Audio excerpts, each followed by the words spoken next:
your smarts and my...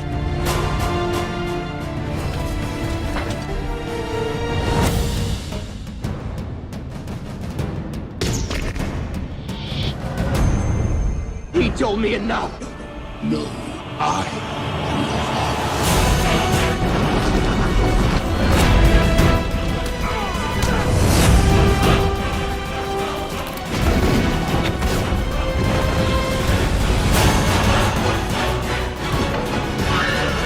Here's Chuck.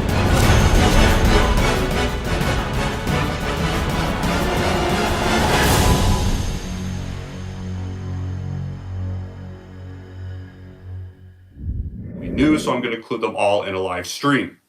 So guys, with that being said, we're going to start off with the Maxine trailer, then I'm going to say my thoughts, and then we're going to check out the Joker 2 trailer, then I'm going to say my thoughts, and then we're going to announce the recent Sonic announcement. So here we go with Maxine. So, A24 logo. Maxine. Your agent tells us you're quite a popular name in adult film and entertainment. Is that correct? Yeah. I'm curious, did you always want to be in that line of work? I always wanted to be famous. Nice to see Mia Goth, like, get more roles. If you need to read off the sides we gave you, just go ahead, all right? I'm really loving the setting with the 80s. She turns to the camera and, through her trauma, addresses the lens directly. Yeah, I love the 1980s setting. I'm a sucker for 80s. Who got their start in horror movies. Jamie Lee Curtis, John Travolta. I wasn't born in the 80s, but I'm a sucker for 80s settings in today's world. Fucking minx. Love that quote. I don't like walking out here with that freaking Night Stalker. Ah, I love seeing Halsey. Night Stalker. Here. Night Stalker. terrorizing Los Angeles. It's actually nice to see Halsey do a horror film. Myself. It's crazy. Close to every bad girl in Hollywood. Maxine, I'm the private detective. I had to find you. Is that Giancarlo for Breaking Bad? My employer Wow. is a very powerful man. Oh, no, sorry. I thought, I think Giancarlo's in this movie, I know. He's gonna keep knocking at your door. And someone else did. Tragically, another there's victim Bobby of the Cannavale. Night Stalker. I knew 3 people who were murdered in 3 days. I'd be pretty scared. What are you hiding, Maxine? I have a feeling Maxine's gonna become a killer in this movie. I can bet you this. Or something, or maybe a vigilante or I'll tell something. you something. We've got confidentiality. Either killer or vigilante, my guess. This is the defining role of your career. Whatever's going on in your life that's interfering with this picture, squash it. I intend to. Yeah, I'm loving this so far. Maxine! Maxine. Maxine. Movie star. Okay, I think by that little helicopter, like, alright. Yes, Giancarlo and Kevin Bacon are in this. There's a lot of people in this one. Yeah, coming soon. Alright, so... that was the... Okay, so, guys... that was, as I'm getting the next trailer ready, that was the trailer for Maxine. And I'm going to be saying this. I really, before I get into... Alright, before I get into the next trailer, you all going to know my thoughts on the 2 movies. So, you all remember those 2 movies, X and Pearl, that came out 2 years ago? And, yeah, ironically, 2 years ago since these movies came out. So, it comes to this one. This one. I like this one. I did. I like this one. I mean, like, because this came out a month after that shitty Netflix Texas Chainsaw Massacre movie. And, I will say that this felt like a way better Texas Chainsaw Massacre requel than that whole movie itself did. Like, it had the setting of a Texas Chainsaw Massacre film. It was set in the atmosphere of a Texas Chainsaw Massacre film, and like this had some really good performances. Like, this was my introduction to Mia Goth, and yeah, Mia Goth did a pretty enjoyable performance in this. However, like, there's another performance she did this year I'm going to get to in a bit that was even better than the performance in this movie, and like not too many bad actors in this movie. Jenna Ortega's in this, and she actually made a pretty decent name of herself, like Scott Masudi and Brittany Snow. And yeah, like this had some pretty great kills. Definitely gonna admit that, and with that great kills, like I haven't rewatched it, so I don't remember too much of it. I haven't rewatched this one since I first saw it in theaters. Like I haven't rewatched it a bit, but yeah, I enjoyed X. But however, the one I liked better was Pearl. This one I liked. This was one of those times the prequel outshines the original movie.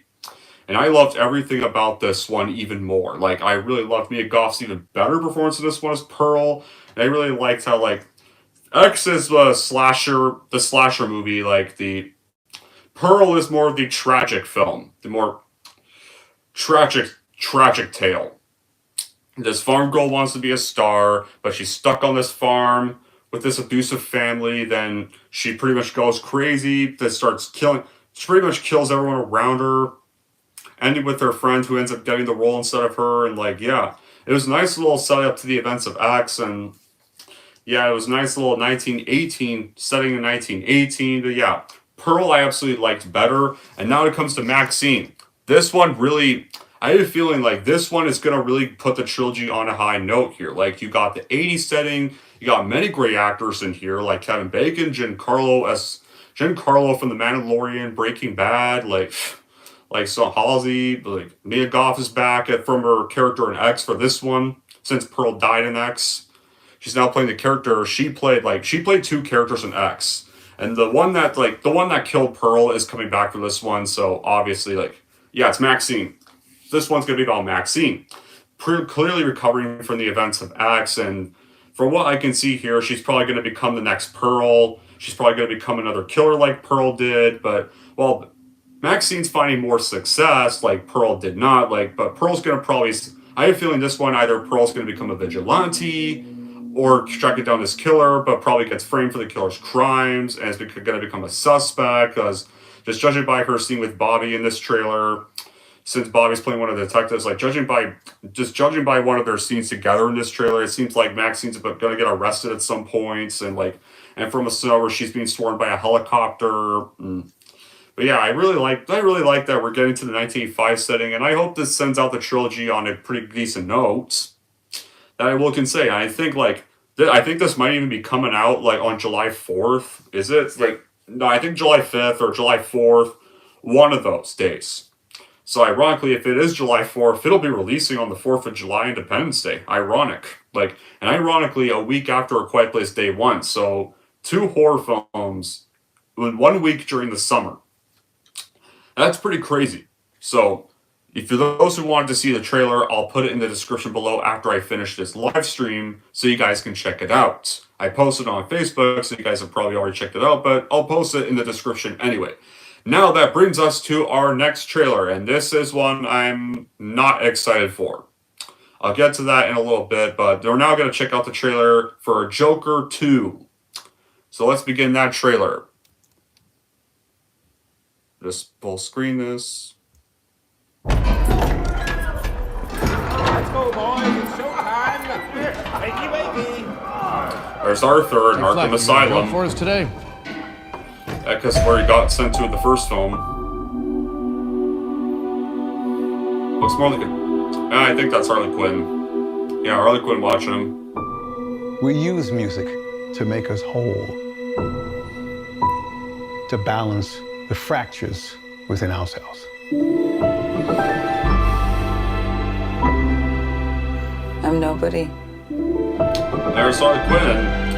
It's nice seeing Lady Gaga. I haven't done anything with my life. Become one of my favorite actresses and one of my favorite artists of all time.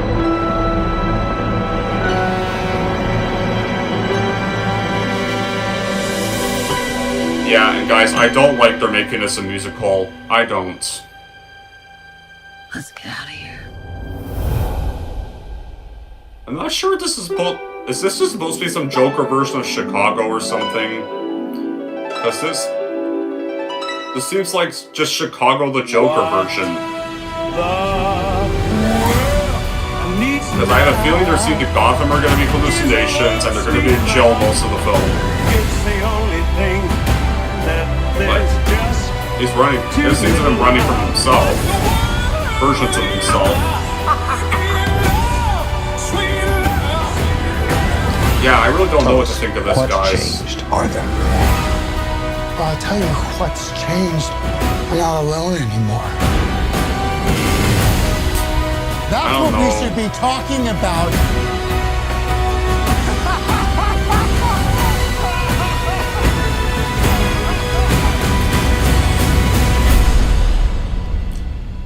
Don't know what to think of it. I wouldn't say it looks terrible, but it just looks unnecessary. I want to see the real you.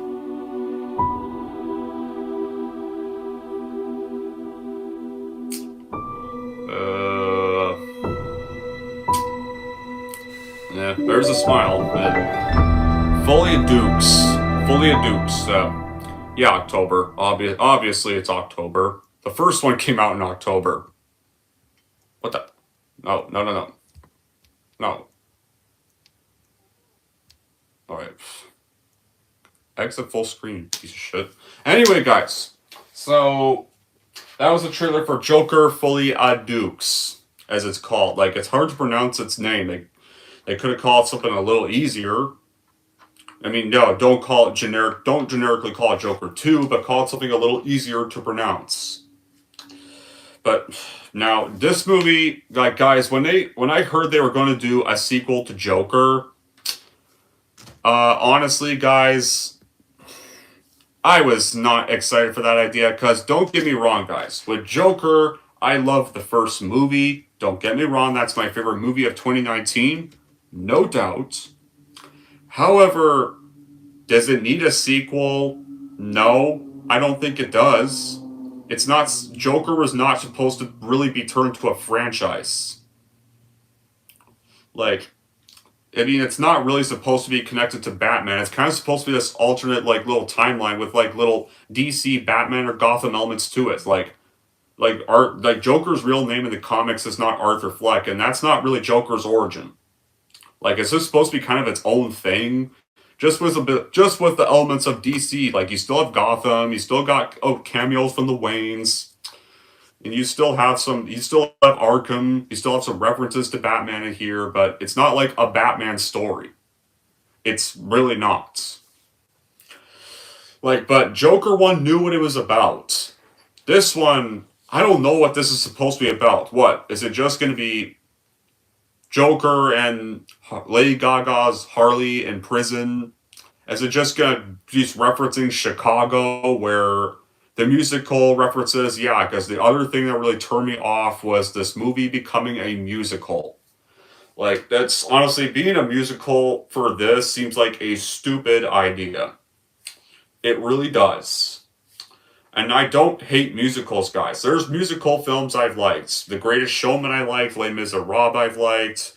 As much as I despise Rachel Zegler, I decently liked the West Side Story remake Steven Spielberg did in 2021. Even though I hate Rachel Zegler, it doesn't make me hate the film, regardless of what I think of Rachel Shittler, as I call her nowadays, or Rachel Shitter, as I call her nowadays. But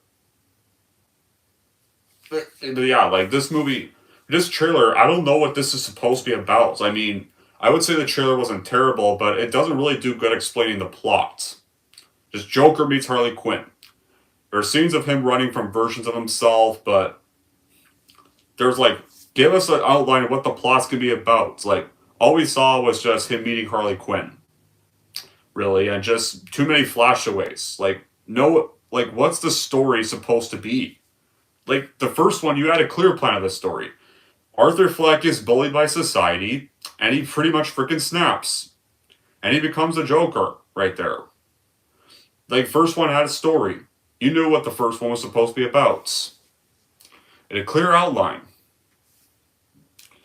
Like, yeah, like this one, like, I love Lady Gaga. She's one of my favorite artists in today's world, and has become one of my favorite actresses recently. I love the films like The Star is Born. I liked House of Gucci. So, but honestly, like, is she really Harley Quinn material? Do we really need a Harley Quinn in this version of Joker? Like, I mean, like, yeah, like, but And honestly, with those of you saying, is this connected to the Robert Pattinson Batman? No, it isn't. That Joker is already being planned in that film. This is no connection to that Batman. This is its own thing. And honestly, but yeah, Joker, I ain't fully a Dukes. I'm not excited for this. I mean, the trailer wasn't rant worthy, but it did not grab my excitement. It further did not grab my excitement. And it's once again, Joker did not need a sequel to begin with. It was perfectly fine on its own thing. And guys, for those of you that want to say I have hope for the sequel, like Todd Phillips is still directing it. Yeah, Todd Phillips directed the first film, but you know what other sequels he did do? He did do sequels, and you want to know if they were sequels to? The Hangover. Look at The Hangover 1. Got great reviews. It's considered one of the best comedies of all time. You want to know how the sequels were reacted? Guess what reactions the sequels got? Horrible reactions. Nobody likes any of them. No one does. Like, both the sequels were considered pieces of shit by the first film fans. Even the writers of the original Hangover didn't even come back because they didn't want to do any sequels to The Hangover to begin with. They just wanted to write one comedy, and that was the original film's writers just wanted one comedy, and they were like, we don't want to write this. We had no intention of this being a franchise. We're out of here. So they got different writers, and they screwed it up. Yeah, the second one rehashes the first film. It's just much nastier, more vulgar, has a much more grosser setting, or dirtier setting in Thailand, which is not really a comedy movie setting. Las Vegas is actually a comedy movie setting in the first film. And the jokes are just rehashed, except this time the jokes in Hangover 2 were lazy. And plus, Alan drugging them in the first film, that's done again there. Except this time he tries to actually drug the in-law. Or try to sedate the in-law with marshmallows. So he won't be part of the whole night. And that just makes him a sociopath, and it made him purely irredeemable. Like Alan may have been somewhat stupid in the first one, but actually funny. No, like, Alan the sequels? No, fuck Alan the sequels. Irredeemable piece of shit. After both those films. Part 3 makes him worse. Beginning of Part 3, yeah, let's have a scene of him killing a giraffe, decapitating its ass on camera, and it hits a family windshield, and a whole bunch of people get in an accident, and probably either die or go to the hospital, because that's so fucking funny. Yeah, how fucking hilarious is that? And then what's better, Alan pretty much killed his own dad. Because guess what?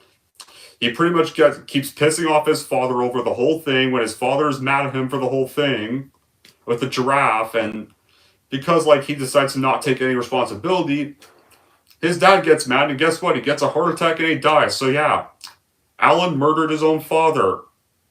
Already more double irredeemable in the beginning scene. As soon as you meet him in Part 3. And he's not even taking his meds either. That pretty much sets up the whole plot of the film. And yeah, what's worse about the marshmallows in Part 2, apparently the third film even reveals that if they had taken way more because Alan mixed up the bags again, Phil and Stu took them instead of the in-law that he was targeting. All because he didn't want him around. Yeah, but yeah, what it revealed is that if they took more than a few, they would have all died. So that's nice to know.